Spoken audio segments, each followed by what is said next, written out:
Selamat berjumpa kembali dalam layanan audio Sahabat Seperjalanan. Hari ini adalah hari Kamis 29 Mei 2025, sebuah hari yang sangat khusus, yaitu tentang kenaikan Tuhan Yesus. Setelah Tuhan Yesus menjalani seluruh proses karya keselamatan, terlahir, mati, bangkit, menampakkan diri, dan kemudian kenaikan Tuhan Yesus. Mari kita berdoa. Bapa dalam surga, terima kasih ya Tuhan untuk seluruh proses penyelamatan karya Allah yang sangat sempurna, sangat luar biasa. Dengan anugerah yang Tuhan limpahkan, bagaimana karya Kristus hadir untuk menyelamatkan, memberkati, dan menganugerahi keindahan dalam hidup kami. Dalam nama Tuhan Yesus kami berdoa, amin. Shalom sahabat perjalanan yang dikasihi Tuhan, kita akan membaca dari Lukas 24 ayat 50 sampai ke 53. Demikian bunyi firman Tuhan. Lalu Yesus membawa mereka keluar kota sampai dekat Betania. Di situ ia mengangkat tangannya dan memberkati mereka. Dan ketika ia sedang memberkati mereka, ia berpisah dari mereka dan terangkat ke surga. Mereka sujud menyembah kepadanya, lalu mereka pulang ke Yerusalem dengan sangat sukacita. Mereka senantiasa berada di dalam bait Allah dan memuliakan Allah. Mari kita berdoa. Bapa yang di dalam surga, sebagaimana Kristus telah menyelesaikan seluruh karya keselamatan di dalam rangka mencintai, mengasihi, menebus kami ingin belajar seperti apa yang sudah Tuhan Yesus lakukan dari terlahir sampai kemudian kenaikan ke surga, semata-mata mengerjakan kehendak Allah. Dalam nama Tuhan Yesus kami berdoa, amin. Shalom sahabat perjalanan yang dikasihi Tuhan, kenaikan Tuhan Yesus. Kita sudah belajar bagaimana hidup ini agar memiliki sebuah proses untuk menuju sukses, bagaimana kita pelajari di dalam renungan sahabat seperjalanan kemarin.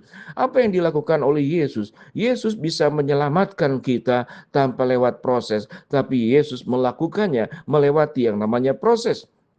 Allah tidak perlu di dalam sebuah proses terlahir menjadi manusia. Allah tidak perlu kalau dengan kehendak dan kekuasaannya melewati yang namanya itu kematian dan salib.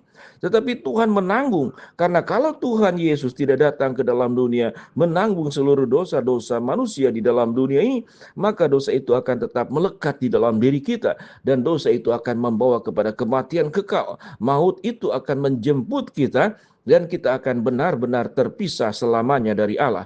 Apa yang dilakukan oleh Tuhan Yesus datang ke dalam dunia sampai kenaikan ke surga, semata-mata apa yang sudah terputus, Yesus berencana dan kemudian mengeksekusinya, melaksanakannya dengan sempurna lewat karya kelahiran keselamatan yang Tuhan nyatakan sampai kematiannya di atas kayu salib, sampai kebangkitannya, dan sampai kenaikannya. Yesus melakukan seluruh proses itu di dalam rangka mencintai dan mengasihi kita semua.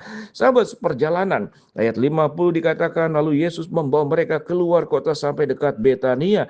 Di situ ia mengangkat tangannya, memberkati mereka, dan ketika ia sedang memberkati mereka, ia berpisah dari mereka dan terangkat ke surga. Ada proses terangkat ke surga. Ada sebuah pertanyaan, apakah surga memang di atas? Kita harus tahu, surga dan alam semesta dua hal berbeda. Surga adalah sebuah kehidupan yang di luar material, tetapi terangkat ke surga untuk menunjukkan sebuah pemahaman bahwa surga itu seringkali dilambangkan sebagai tempat Allah bertata. Langit itu adalah tempat Tuhan bertata, dan bumi ini tempat pijakan kakinya, yang dimana dia sebagai raja di atas segala raja, berkuasa untuk seluruh bumi ini.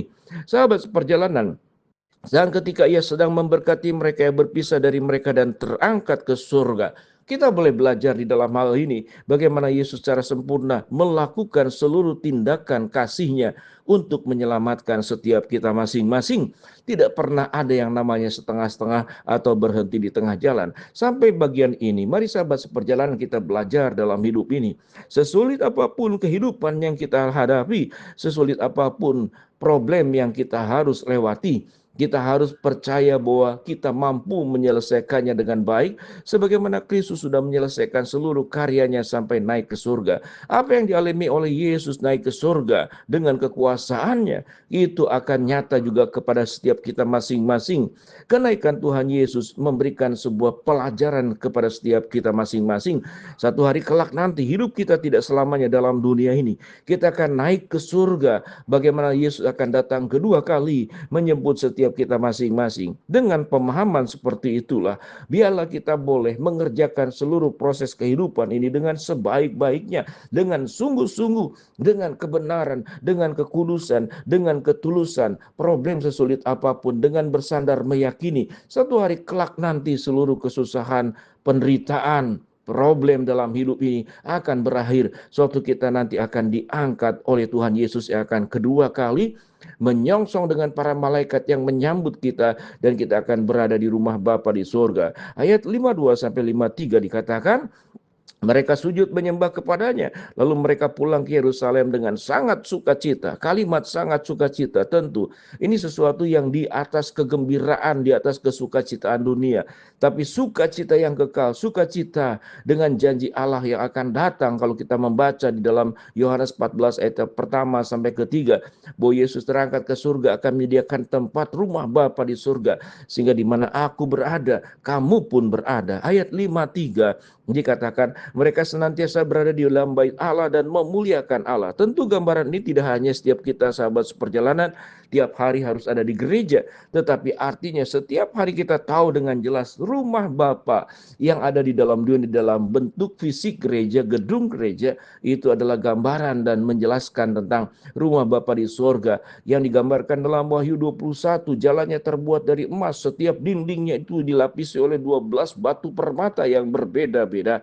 Itu sebuah keindahan. Dengan demikian sahabat perjalanan, mereka senantiasa berada di dalam bait Allah dan memuliakan Allah. Biarlah hidup kita senantiasa pelajarannya adalah selalu dekat dengan Tuhan, memuliakan Tuhan, apapun kondisi keadaan yang kita hadapi. Karena satu hari kelak nanti kita akan bertemu dengan Bapa di surga, dipertemukan muka dengan muka orang-orang para kekasihnya, orang-orang yang ada hidup bersama di dalam Tuhan dan iman percaya yang sama kepada Kristus yang adalah keselamatan bagi dunia ini, dan tidak ada keselamatan lain di bawah kolong langit ini selain di dalam Dia. Dialah yang satu hari kelak nanti setelah dia terlahir, mati, bangkit, naik ke surga, akan datang kedua kali menjemput setiap kita masing-masing. Mari sahabat seperjalanan, apa yang kita maknai dari hari kenaikan Tuhan Yesus ini? Kita boleh menjadi orang-orang yang kuat, dan kita menjadi orang-orang yang terus berjalan bersama dengan Tuhan. Kehidupan kita tidak pernah akan jatuh, kehidupan kita akan selalu terangkat. Pemazmur berkata, kalau engkau jatuh tidak akan sampai tergeletak.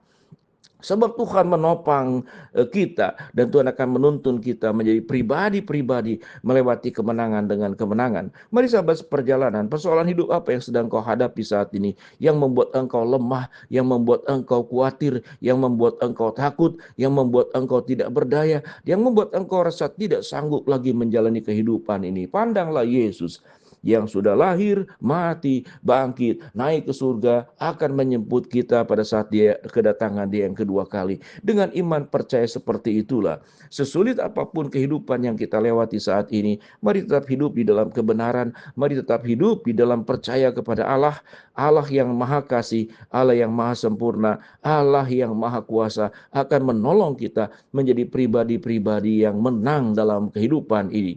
Sahabat seperjalanan, jangan terus melihat bahwa kita menjadi orang yang sedemikian malang, lalu kemudian kita hanya berkeluh kesah dan bersungut-sungut sampai kita melupakan ada Sang Maha Kuasa, sumber pertolongan, sumber kekuatan yang memampukan kita berjalan melalui kehidupan dalam dunia ini yang berat ini, dan Tuhan satu hari kelak nanti akan menjemput kita. Kesusahan dalam dunia ini tidak bisa dibandingkan dengan sukacita suatu hari kelak nanti bersama dengan Tuhan. Mari kita berdoa. Bapa dalam surga, terima kasih buat kebenaran firman Allah yang kami pelajari hari ini. Mau berdoa buat sahabat perjalanan yang sakit, Tuhan jamah sembuhkan. Sahabat perjalanan yang sedang menghadapi masalah, Tuhan bukakan jalan. Sahabat perjalanan yang sedang berdoa mengharapkan sesuatu, Tuhan kabulkan dengan waktu dan cara Tuhan yang terbaik. Dalam nama Tuhan Yesus kami berdoa, amin.